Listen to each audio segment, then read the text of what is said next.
Hello everybody. If you've just joined, sorry for the slight technical difficulties. We're up and running now. So I'd like to welcome you all to this Q&A with Colin Wynne of Rocket Cargo. These Q&As are to provide information on what Nordic artists need to think about when traveling to the UK and Europe. A post-Brexit travel toolkit, if you like. I myself, as a touring musician and tour manager, have had experience touring with both with and without CARNETS, and have learnt about them the hard way, which has on a couple of occasions been rather costly. But I've prepared some questions for Colin, but I would also like to invite everyone in the chat to participate, as I know we have some managers, tour managers, and other industry who are likely to have some questions. So please feel free to drop your questions in the chat box. Colin, we really appreciate you taking the time to join us for this session. Why don't you introduce yourself and give us a little bit of background about the work you do at Rocket? Yeah, so I've been working for Rocket for about 11 years now. And obviously in that time, you deal with a multitude of events, music, sporting, theatre, all kinds, and all of them need to get somewhere in time. If they don't, there's no show. So everything has to work, has to happen. And a large part of that are CARNETS to get in and out of countries without paying import taxes, which is what CARNETS do. And they're basically a passport for the goods so that you can get into the US, into Asia, wherever it might be, and back out again out of that country to prove to customs, look, we've taken equipment in, we don't have to pay the taxes for that equipment because we've guaranteed it under this bond system. And then we're going to export it out of your country again. So the goods aren't there, therefore there's no import duties or taxes to pay. So yeah, you find out about CARNETS very early on, kind of, you know, day two, and yeah, deal with them every day, all kinds of problems. But we are going to find that Brexit is going to be a different scenario, as in that all those short trips that everyone has just taken for granted are going to be tested in 2021 and going forward. Obviously, things will improve, we hope, but it's going to be relying on customs in the UK and also in Europe as to how they, you know, deal with things and can they deal with the increased traffic and the all of this side, which, you know, have they thought about everything? They're trying to think about traffic flows, but CARNETS seem to get put to one side. And so, yeah, next year will be challenging, to say the least. Yeah, so I thought I'd sort of go back to basics, really. So some of these questions, I guess, may seem a bit simple, but from my own experience, I think CARNETS can feel like a complicated and sometimes overwhelming thing. So I think breaking them down in simple terms might be really useful. So I guess we should start really with, you've kind of highlighted it already, but firstly, what is a CARNET? Yeah, so it is pretty much, as I was saying there, it's a passport for the goods that you have got there. So those goods can be worth a lot of money, you know, musical equipment, camera equipment, whatever it might be for an event, lighting, video, it's worth a lot of money. So therefore, if you go into a country, you know, they will want the taxes for that. They will want the import duties. And the CARNET is a way of you not having to pay import taxes in every kind of country or every place that you visit. You know, it would be, you know, expensive and very time consuming to do that because you have to raise a bond in that country, pay that bond. Then when it gets exported, get that money back. With CARNET, you've got a passport for the goods. You know, this is the equipment. We're going into the US, for instance. Then we're going to go to Canada. Then we might, you know, go down to South America, whatever.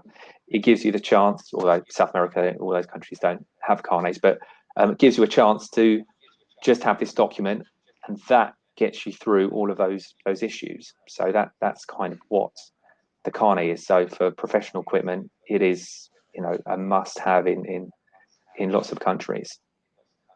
Mm-hmm.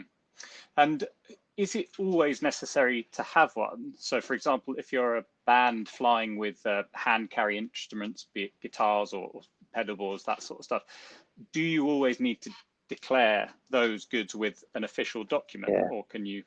Yeah, so that's the tricky bit. If you are going into some countries, like, you know, for instance, Russia or Turkey, I'd say you definitely need a CARNET, absolutely.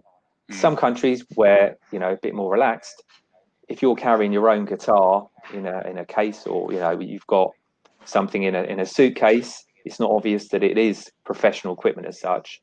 You could just walk through if you wanted to, but if they decide to stop you, it's down to that customs official, and what are they feeling like on that day, or what kind of questions they want to ask you. If it is your own guitar, that could be your own guitar, no problem at all. But if they see you with a guitar and a few other Pelican cases, and they might then ask questions: why are you in the country, what are you doing? Then you tell them, oh, we're here for events. Then they'll say, well, you're bringing all this equipment, we want the duties and taxes for that. So if you don't have a carnet, you could be in trouble. So you could be walking straight out of the terminal, straight onto your bus, off you go, no problem. But you could hit a problem at some point with customs. So that's where the carnet is vital, that you can say, look, these are the goods, this is it coming in, you need to stamp it coming into the country. Same for going out of the country, you need to stamp it. So it shows a movement for the goods in and out of the country. And if, for example, you're a small band traveling to the UK to do a one-off show, for example, we're traveling from Oslo to London to do a Ya Ya Ya show. Are there alternatives to carnets for short trips and one-off gigs? Yeah, so if you've got, for instance, just an import, say from Norway into the UK, or you're just doing a one show in and out, there is a way of doing a temporary import. We can do a temporary import here in the UK. It's like a carnet, but you don't have to raise a carnet document. But again, a customs entry has to happen for that, and taxes have to be paid and then refunded. So it just kind of goes through different channels, but it can hold things up, because basically when goods come into Heathrow, for instance, customs entry needs to go in at the point of entry, the tax is paid, and then off you go. So the carnet is a quicker way of doing that. That's what I would kind of recommend. So it is possible if you just walk through with your equipment, but it's down to customs if they decide you want to ask you some questions. Yeah, I mean, certainly in sort of earlier days of touring, or touring for one-offs, or just flying in and out for one-off shows. I mean, I suppose in my experience, sometimes naively, you just rock up with your guitar, rock up with your gear, and perhaps 8 or 9 times out of 10 it's okay. But then that one time that it's not, you suddenly find yourself in a slightly tricky situation, where you're suddenly pulled into a customs office and sat for a couple of hours answering a lot of questions, and potentially paying a decent chunk of money, which is where your tour manager with a credit card comes in handy. But for those wondering, how do you go about getting a carnet, and what are the costs associated? So you get that in your origin country. You have to do it. You have to be. So, for instance, if we're getting a UK carnet, has to go through a UK company here. They have to, and the goods have to be owned by that company. Strictly speaking, they have to be owned by that company, but there has to be a UK holder for the carnet. And that, if there are any problems with the carnets later down the line, they are responsible for paying duties and taxes. So that needs to be done in the country of origin. And we go through our local chamber of commerce here to get the carnet raised. We do it online for you. So you just give us an Excel list of your equipment. We're taking 4 guitars or whatever. Gives us serial numbers, model numbers, and then we liaise with the chamber of commerce to give them that information and to create the carnet. We print the carnet here, but we do everything online with the registration process. In order for us to do that, we need to put a bond up with the Chamber of Commerce to say that these goods will be going to Europe, they'll be going to Turkey. We have to specify where they're going on tour as well, because the bond will change as to what countries you're going to. Some countries are more expensive than other ones for import duties. So you need to, at the start of the tour, say, we're going to these countries. Also, the validity of the carnet the bond can last 2 months, 6 months, or 12 months. So at the start of your tour, you're better off deciding what to do. If you go for longer, it costs more money. But again, if you're going to be, for a whole year moving in and out with the same kind of equipment, it's going to be cheaper just to raise one carnet for that year, rather than lots of little separate ones for 2 months at a time. That wouldn't really be cost efficient, I would say. So we kind of like take care of it. Give us an Excel list, give us a UK company to be the holder, and we kind of like can deal with that with the Chamber of Commerce to get carnets raised. You raised a couple of good points there. I mean, the first being, let's say I'm traveling from a Nordic country, be it Norway. If I were to contact Rocket Cargo, would you be able to advise on how I obtain a carnet in Norway, well, for example? Or is that something? Yeah, sorry. Yeah, we have an agent there, but we find lots of overseas countries, the agents there, they just deal with the freight. They don't deal with actual raising carnets. Right. That's mainly a Chamber of Commerce in Oslo would be sorting that out directly. So a lot of our agents are kind of like, they are freight only, really. They help with carnets, they can deal with the customs entries and everything, but raising carnets, we can definitely get you to the right person to speak to, or the right company, as in the Chamber of Commerce. But as for actually raising the carnet, I'm not sure that they would do that in Norway. That's something that I don't get involved with anyway. So same with like France and Germany. For instance, in Germany, I know our agent there cannot do it. They cannot liaise with the Chamber of Commerce. The German company has to deal directly with the German Chamber of Commerce to get things raised. Same in France, but it's a little bit more relaxed. Our agent can get involved, but again, it's you would maybe have to go directly to the Chamber of Commerce in Norway to get that sorted out. Yeah, in your territory. Yeah, but us in the UK, we are in a good position that we can liaise directly and do that for UK customers. You raise a good point about creating carnets for set periods of time, be it 2 months or a year. What do you suggest if you are an artist that travels to the UK and Europe regularly for short trips, but has sort of changeable musicians, be it session musicians, crew, and changeable gear traveling with them each time, depending on who's traveling with them? Are you able to sort of raise a carnet with a generic equipment list that doesn't include model numbers, serial numbers, and instead perhaps just lists things as 4 guitars, a front of house rack, cymbals, that sort of stuff, so you have a bit of flexibility in terms of it might not be the specific guitar, but you have flexibility in what you can bring? With that, the Chamber of Commerce will ask for serial numbers of guitars. Like they know that because when we send them we send them a list of equipment. Often they will go through the equipment list and go, okay, well, you're sending like 4 pairs of trousers. What color are they? What material are they? They will ask all these questions. Yeah. So if we might fill out some information for you, so you don't get those questions coming back to you about an equipment list. But with the guitars, they would need a serial number.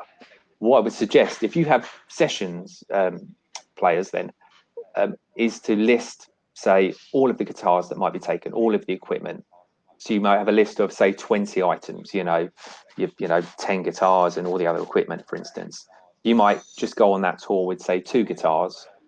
You could just sign out 2 guitars on this tour, go in and out of, into the UK, back out to Norway, for instance, and just sign out 2 of the 20 items, if you see what I mean.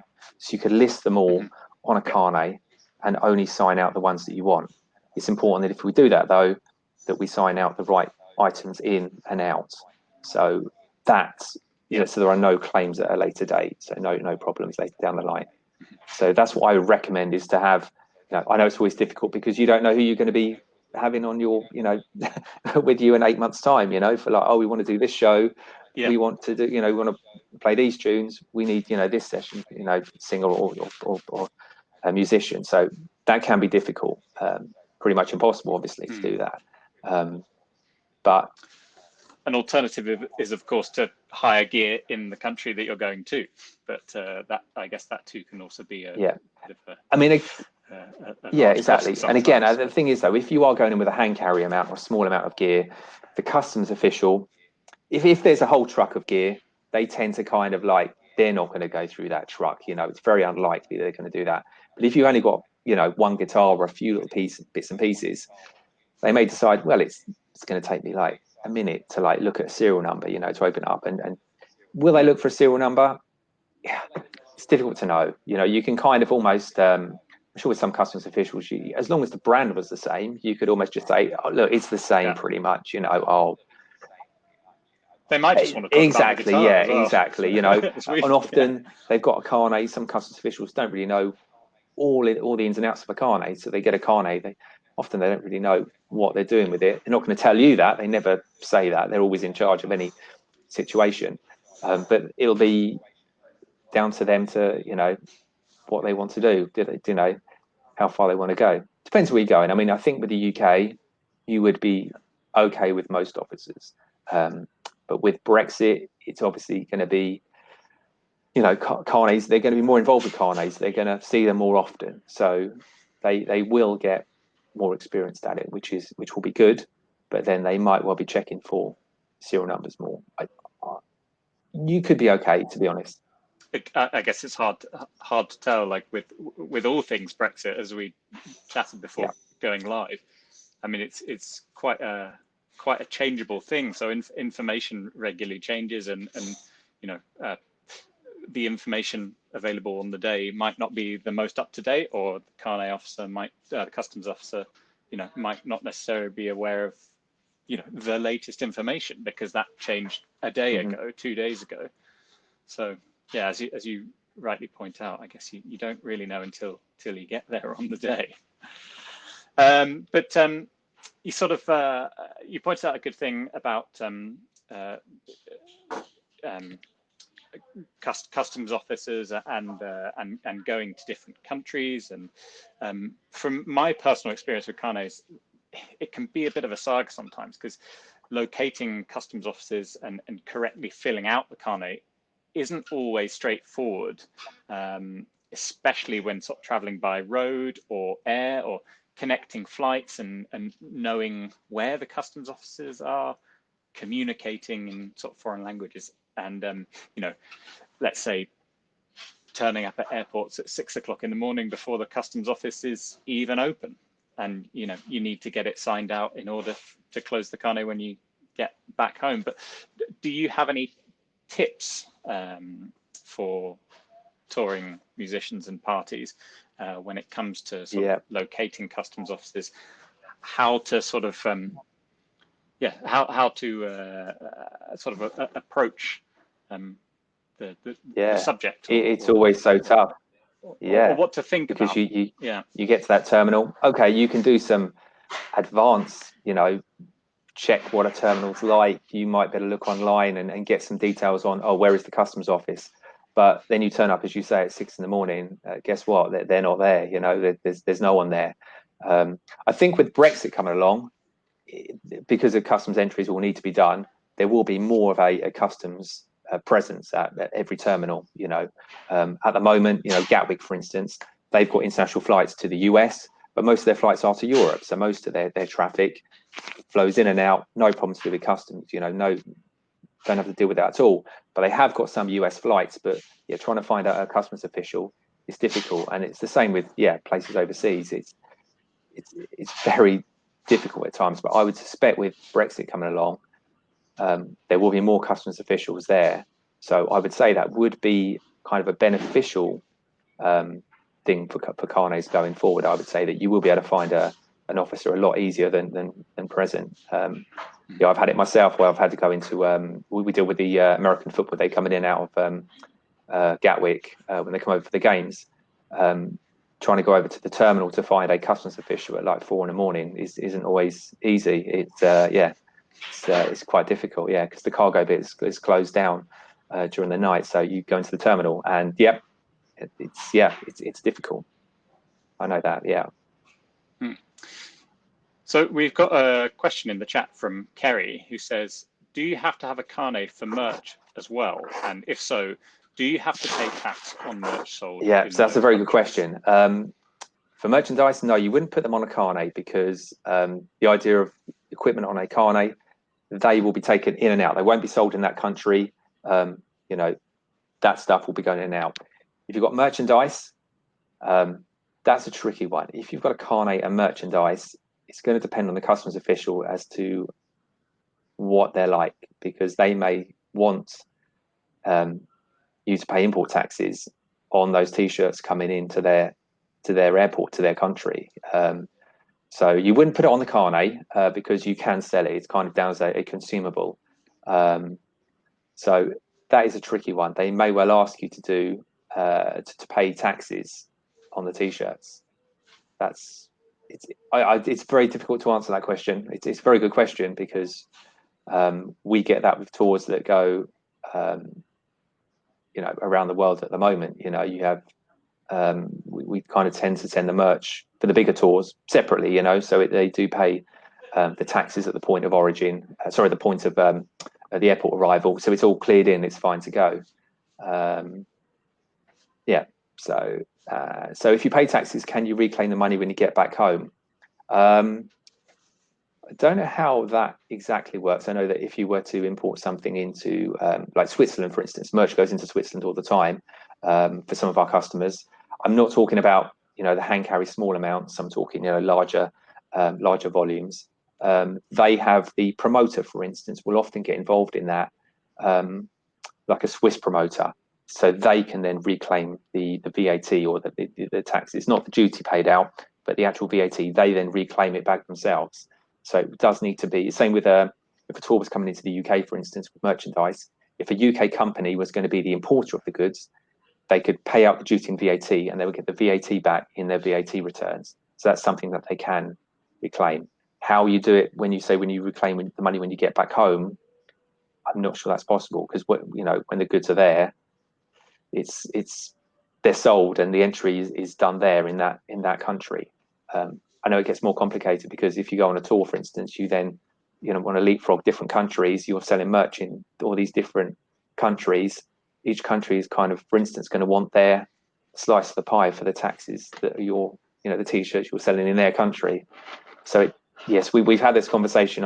We have a Brexit meeting every week, and that's come up, and we are still thinking some of the big companies, we know how they're going to deal with it, but for small companies, or if you've just got a small amount of merch, how you deal with that, I'm not sure you'll be able to reclaim it back. Sorry, that wasn't a kind of a coherent answer. This is what's going to happen. It's quite a difficult one to answer. Yeah, no, I agree. I think you highlighted some really good points. And we've had a question from Ingeborg that relates to vinyl distribution. And she said, how does import-export look for vinyl distribution? Many distributors and vinyl retailers are based in the UK. Will shipments between the UK and the EU require customs clearance from the 1st of January? Also, shipments between vinyl pressing plants and distribution. Yes, the answer is yes, there will need to be customs entry. I would suggest if you're, so the vinyl company in the UK obviously gets exported from there. There will need to be customs entry done against their kind of entity, their details, to show UK customs this equipment is leaving, it's been sold to this company in the EU, so a company in France, for instance. When it goes to France, there will need to be a French importer for the equipment, and they will need to be what's called an ERI number, which is kind of basically it's a taxation number. But that means that French company will pay the import taxes, so they will pay duty and VAT on the vinyl, but they will be able to claim back the VAT on that. So that commercial transaction between the two companies, there'll be a commercial invoice raised for it. They will pay duties and taxes on that amount in France. Same if that vinyl is sold in Germany, whatever, that those taxes will need to be paid there in that country. So again, you've got customs entries which will have to happen. So that's kind of an electronic thing that will be happening. You won't need any piece of paper. You won't need anything like that. I assume, I don't know if these are going by road freight just on their own, or are they in big volumes? But if they are, customs entry will need to be done for the export and also the import in the EU. Same if you were importing anything into the UK, you would need the French company, for instance, customs entry to happen in France, and then import entry in the UK, where you then pay duties and taxes. So that is definitely happening. And I must mention, even if there is a deal between the EU and the UK, that then covers the duty. Say, for instance, the free trade deal, that then covers duty, for instance. So the VAT still needs to be paid, but the duty won't be. That will be there'll be nothing there. But there still needs to be a customs entry, even if there's a deal or no deal. There still needs to be a customs entry. So that still kind of holds things up. The idea of if it's done electronically, things work seamlessly. For instance, we do the entry here in the UK. That information gets passed on to the EU, to the French company as such, the agent there, and then before the goods are across the channel, the French agent can do an entry there, and then it should clear. This is the idea of those kind of shipments will go through seamlessly if it's like that. So and then they do the entry in France, and it clears. They pay the dues and taxes. That's the way they want things to work. So everything doesn't get held up in Europe, for instance, on that. So just a practical question going back to CARNETS.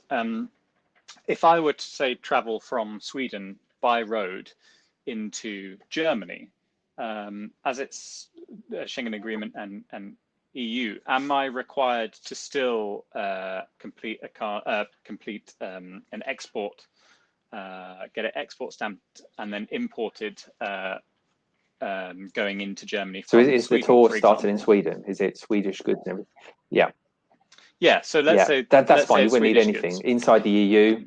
You're absolutely fine to move between all the countries. So that's fine. It still stands as it is at the moment. If you were going to go, from UK to Ireland, whatever in the EU, don't need to get anything stamped. Everything's in free circulation. So that isn't an issue at all. And how about, for example, if you're passing through the UK, let's say you fly into Republic of Ireland, and then you drive from there via the UK to France, for example. If you're not stopping, are you still required to stamp? Yeah, you still need to. In the Carnet, there's blue vouchers in there, which are transit vouchers to be used if you are going to go through a Carnet country. So, for instance, with Switzerland, for instance, if you were driving up through to get, from Italy up through to Germany, instead of going the way around, you might go through Switzerland and use the blue transit voucher to, again, you'd be using the Carnet, but to go in and out of Switzerland just with using the transit vouchers inside the Carnet. So I'd imagine you would be able to should be able to do the same going from Ireland through the UK and then through to France or wherever. Should be able to do that. But again, you are going to be using the Carnet. It's a good question because maybe the British customs might not want that. They might say, well, how do we know you're just transiting, because with a transit, if you're, it's obviously if you're transiting because you get a stamp, on, today, the next day you're at the port trying to get out, the same day you're, trying to exit the UK. It's fairly obvious that you are in transit. You haven't stopped to do a show somewhere. If it's, if 3 or 4 days later, then UK customs on the export will look at the car and go, well, where have you been for the last, 3 or 4 days? Might ask you a few questions. But that's the way that I would deal with that on a Carnet. And are Carnets in general a uniform document regardless yes, they are. of where they're raised? Yep. So I wish I had a Carnet with me right now, but on the front cover, surprised I don't have one here, but on the front cover, there's a list of all the countries that are in this agreement. It's a worldwide agreement with all these countries.